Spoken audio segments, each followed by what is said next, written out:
اگر ایک غیر مسلم اگر پتھر کے سامنے سجدہ کرتا ہے، مورتی کے سامنے سجدہ کرتا ہے تو اسے کافر کہتے ہیں، اسے جہنمی کہتے ہیں۔ وہی کام ایک مسلمان جا کر کے مزار پہ کرتا، موحد کیسے ہو سکتا ہے؟ اسلام یہ ناانصافی نہیں کر سکتا ہے۔ اگر وہ کافر ہے تو وہ بھی کافر ہوگا، کیونکہ اس نے مزار پہ جا کر کے سجدہ کیا ہے، اللہ کے علاوہ کسی اور کے سامنے جا کر کے سجدہ کیا ہے۔ اور سورہ جن میں اللہ تبارک و تعالیٰ نے کہا ان المساجد للہ فلا تدعوا مع اللہ احدا، سجدہ اور عبادت کے لائق اللہ تعالیٰ ہے، اس کے سوا کسی کی بھی عبادت نہیں کرو۔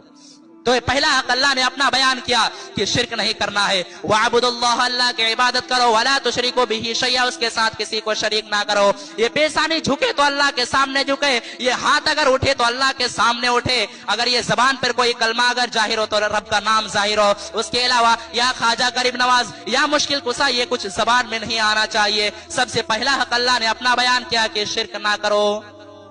اور دوسرا حق اللہ نے کیا کہا؟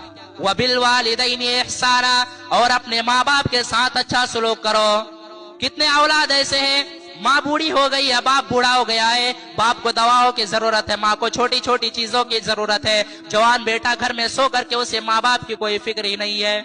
ماں باپ کے سامنے جا کر کے اس طرح بات کرتے ہیں، ایسا نہیں لگتا ہے کہ ماں باپ نے اسے جنم دیا ہے، ماں باپ نے اس کی پرورش کی ہے، ایسا بالکل نہیں لگتا ہے۔ آج کتنے ایسے واقعات دیکھنے کو ملتے ہیں۔